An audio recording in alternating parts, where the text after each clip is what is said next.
کیسے ملتا ہے خدا دیکھ لیا ہے میں نے، کیسے ملتا ہے خدا دیکھ لیا ہے میں نے۔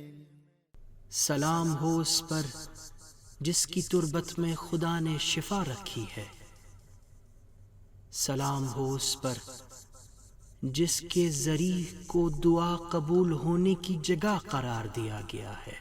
جا کے خود کر وہ بلا دیکھ لیا ہے میں نے، کیسے ملتا ہے خدا دیکھ لیا ہے میں نے۔ اللہ کے نام سے شروع کرتے ہیں۔ محترم سننے والوں کی خدمت میں السلام علیکم۔ پروگرام سلام بر حسین کی دوسری قسط کے ساتھ آپ کی خدمت میں ایک بار پھر حاضر ہوئے ہیں۔ یہ پروگرام الزہرا انٹرنیشنل گروپ اور حسین رہبر آزادگان انٹرنیشنل گروپ کی مشترکہ تعاون سے آپ کی خدمت میں پیش کیا جا رہا ہے۔ دیکھ لیا ہے میں نے، کیسے ملتا ہے خدا دیکھ لیا ہے میں نے، تیرے خیمے کا دیا دیکھ لیا ہے میں نے، تیرے خیمے کا دیا دیکھ لیا ہے میں نے، کتنی بے بس ہے ہوا دیکھ لیا ہے میں نے، کیسے ملتا ہے خدا دیکھ لیا ہے میں نے۔ جیسا کہ آپ محترم سامعین کو علم ہے کہ پہلے والے پروگرام میں امام حسین علیہ السلام کی حماسی اور رزمی شخصیت کے بارے میں گفتگو ہو رہی تھی، اور بیان ہوا تھا کہ امام اور دوسری شخصیات کے درمیان کیا فرق ہے۔ وہیں پر یہ بات بھی واضح ہو گئی تھی، حسینی حماسے اور رزمیت کے رنگ و بو میں انسانیت اور بشریت کے ہی پہلو اجاگر نظر آتے ہیں۔ اسی لیے دنیا کے تمام آزاد انسان دین، مذہب، رنگ اور قومیت کے فرق سے بالا تر ہو کر صرف حسینی رزمیت کے ساتھ ایک فطری دلی انس اور قلبی لگاؤ پیدا کرتے ہیں، اور اسی سے گہرے تعلق اور وابستگی کو اپنے دلوں میں محسوس کرتے ہیں۔ لیکن افسوس، ہم میں سے اکثر نے ابھی تک اس رزمیت کی معرفت کو صحیح طرح نہیں پہچانا ہے۔ کلی طور پر عاشورہ کے دو اہم پہلو ہیں، ایک تاریک اور دوسرا روشن۔ اس کے یہ دونوں پہلو ہی نایاب اور انوکھے ہیں، لیکن اس واقعے کا سیاہ اور تاریک پہلو اس وجہ سے قوی ہے کہ وہاں ہمیں صرف 2 دنوں میں دسیوں قسم کے وحشتناک مظالم دیکھنے کو ملتے ہیں۔ یہ بات صحیح ہے کہ آج بھی دنیا کے مختلف علاقوں میں بے شمار ظلم و بربریت کے واقعات رونما ہوتے ہیں، اور یہ بھی نہیں کہا جا سکتا کہ دنیا میں کربلا جیسا جرم کبھی نہیں ہوا۔ لیکن یقیناً جس وقت واقعہ کربلا پپا ہوا، اس وقت وہ ظلم و ستم کا ایک غیر معمولی واقعہ تھا، اور بعض جہاد سے تو اب تک ایسا ہی ہے۔ جرم و بربریت کے اس واقعے پر غور کیا جائے تو ہمیں وہاں بے گناہوں کا قتل نظر آتا ہے، جن میں بوڑھے بھی تھے تو جوان اور چھوٹے بچے بھی۔ مگر ان تمام مظالم کے بعد بھی ہمیں سوچنا ہوگا کہ دراصل کامیابی کس کی ہوئی، اور آخر اصل فاتح کون قرار پایا۔ بظاہر جب ہم واقعہ کربلا کو مصائب اور بھیانک مظالم کے زاویے سے دیکھتے ہیں تو ہمیں وہاں مظلوم کامیاب نظر نہیں آتا، بلکہ وہ افراد جن کے ہاتھوں ظلم و ستم واقع ہوا ہے وہ کامیاب اور فاتح نظر آتے ہیں۔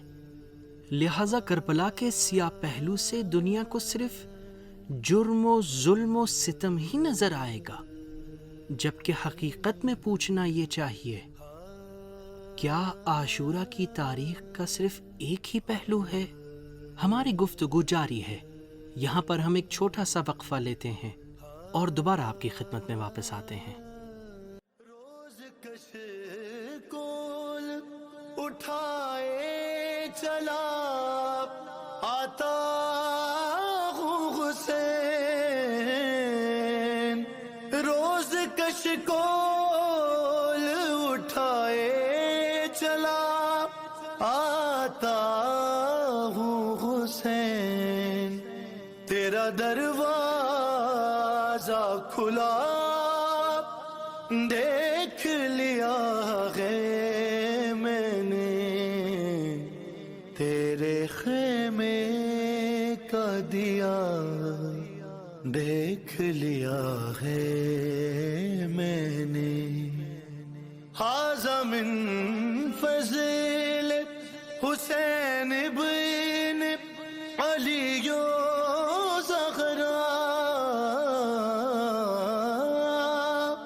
ھذا من فضل حسین بن علی زہرا، حر کے ماتھے پہ لکھا دیکھ لیا ہے میں نے، کیسے ملتا ہے خدا دیکھ لیا ہے میں نے۔ حقیقت تو یہ ہے کہ واقع کربلا کا ایک روشن پہلو بھی ہے۔ یہ ایسا پہلو ہے جس میں جرم اور رسا نہیں ہے، یہ پہلو افتخار اور نورانیت سے بھرپور ہے، حقیقت اور انسانیت کے لیے عرفانی تجلی کا ہے۔ یہاں انسانیت یہ حق رکھتی ہے کہ خود پر ناز کرے، بلکہ یہ انسانیت کے لیے باعث فخر و مباحت ہے۔ لہٰذا یہ قطعاً صحیح نہیں ہے کہ انسان کربلا کے صرف تاریک پہلوؤں پر ہی نگاہ رکھے۔ اگر اس لحاظ سے دیکھا جائے تو ہمیں خود بھی قنوتیت پسندی اور جمودیت کا اعتراف کرنا پڑے گا کہ اس طرح ہم بھی امام حسین علیہ السلام پر جفا کرنے والوں میں شامل ہو جاتے ہیں، کیونکہ ہم نے کربلا کے صرف ایک پہلو کا مطالعہ کیا ہے اور دوسرے اہم پہلو کو ہم نے کما حقہ اہمیت نہیں دی ہے۔ یہ تاریخی حقیقت ہے کہ کربلا میں خاندان رسالت پر بھیانک مظالم ڈھائے گئے، امام حسین علیہ السلام جیسی پاکیزہ ہستی کا سر بدن سے جدا کر دیا گیا۔ لیکن یہ بھی یاد رکھنا ضروری ہے کہ وہ امام وقت تھے، امام کائنات تھے، اور ان کی وہ قربانی حق کو زندگی عطا کرنے کے لیے تھی، لہٰذا وہ اپنی شہادت کے بعد بھی زندہ ہیں اور ہمیشہ زندہ رہیں گے۔ اس بات کی حقیقت کے لیے وہ تاریخی واقعات کافی ہیں جو ہم دیکھتے ہیں کہ امام کی قبر مبارک پر نہ جانے کتنے ہی حملے کیے گئے، اسے خراب کرنے کی کتنی کوششیں کی گئیں تاکہ امام کے نام اور پاکیزہ آثار کو ختم کر دیا جائے، لیکن کوئی بھی دشمن اپنے ان مذموم جرائم میں کامیاب نہ ہو سکا۔ ہر بار پہلے سے بھی زیادہ تعداد، ہزاروں لاکھوں قلوب امام کی جانب کھینچتے چلے گئے اور امام کی نورانی شخصیت لوگوں کے دلوں میں گھر کرتی چلی گئی۔ اس نقطے کی طرف بھی اشارہ کرنا بہت ضروری ہے کہ ہم یہ نہیں چاہتے کہ کربلا کے تاریک پہلوؤں کو یکسر فراموش کر دیں، کیونکہ اس مصیبت اور رسا کو زندہ رکھنا وہ حقیقت ہے جس کے بارے میں پیغمبر اسلام اور ائمہ اطہار علیہم السلام کے بے شمار ارشادات موجود ہیں۔ البتہ ہمیں ہمیشہ یہ توجہ ضرور رکھنی چاہیے کہ اگر یہ عزاداری کریں تو اس میں سے حسینی حماسے اور رزمیت کی خوشبو آئے اور ہم اپنے امام کی جدائی میں اشک بہائیں، جس کا نتیجہ صرف یہ ہونا چاہیے کہ ہم اپنے امام کو پہچانیں اور ان کی حقیقی معرفت حاصل کریں۔ تیرے صدقے میں اے عباس دلاور کے علم،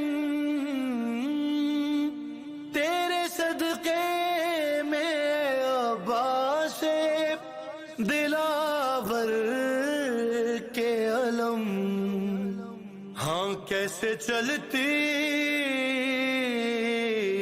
ہے ہوا دیکھ لیا ہے میں نے، کیسے ملتا ہے خدا دیکھ لیا ہے میں نے۔ یقیناً امام کی یاد میں آنسو بہانے کے انفرادی اور اجتماعی آثار اور برکتیں ہیں۔ ان میں سے ایک یہ ہے کہ امام پر گریہ کرنے سے آپ کے اندر کامیابی کا احساس پروان چڑھتا ہے، اور کوئی شک نہیں کہ بامعرفت گریہ حقیقی کامیابی کی طرف انسان کو رہنمائی کرتا ہے، اور اس طرح آہستہ آہستہ حق اور حقیقت کے لیے دلوں میں جذبہ غیرت بیدار ہوتا ہے، جس کے نتیجے میں انسان ظلم اور ظالم کے مقابلے کھڑا ہو جاتا ہے۔ ہو بہو یہی حالت سماج کے لیے بھی قابل تصور ہے۔ جس طرح ایک منفی اجتماعی رجحان معاشرے کی روح کو خراب کرتا ہے اور خوف کو سماج پر مسلط کرتا ہے، مثبت اجتماعی رجحانیت بھی معاشرے میں پاکیزگی اور نورانیت کو وجود میں لاتے ہیں اور غلامی اور بردگی کے احساس کو ختم کرتے ہیں اور معاشرے کو جرأت و ہمت عطا کرتے ہیں۔ امام حسین علیہ السلام کی یاد میں عزاداری کرنا بھی انہی رجحانات میں سے ایک ہے۔ امام حسین علیہ السلام کی شخصیت ایک عظیم اجتماعی شخصیت ہے۔ ان کا حماسہ اور رزمیت اتنی کامل اور مثالی تھی کہ ان کے بعد بھی ہم دیکھتے ہیں کہ جو بھی ظلم کے خلاف قیام کرنا چاہتا تھا تو ان کا نعرہ یا لثارات الحسین ہوتا تھا۔ یہاں تک کہ آج بھی پوری دنیا کے لیے امام حسین علیہ السلام کی شخصیت مثالی ہے۔ دنیا میں اب تک جتنے انقلاب رونما ہوئے ہیں، سب ہی امام کے حماسے کو اپنے لیے کامل نمونہ سمجھتے ہیں۔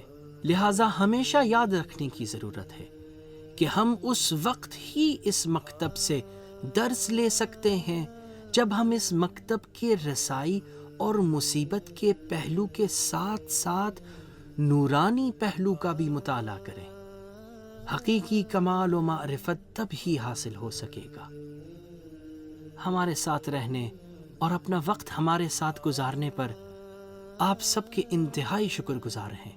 اپنی اگلی ملاقات تک آپ کو خداوند متعال کے سپرد کرتے ہیں۔ اللہ حافظ۔ علی اکبر میری امداد کو آئے اکبر، علی اکبر میری امداد کو آئے اکبر، ہر کس کو کہتے ہیں عطا دیکھ لیا ہے میں نے، کیسے ملتا ہے خدا دیکھ لیا ہے میں نے، تیرے خیمے کا دیا دیکھ لیا ہے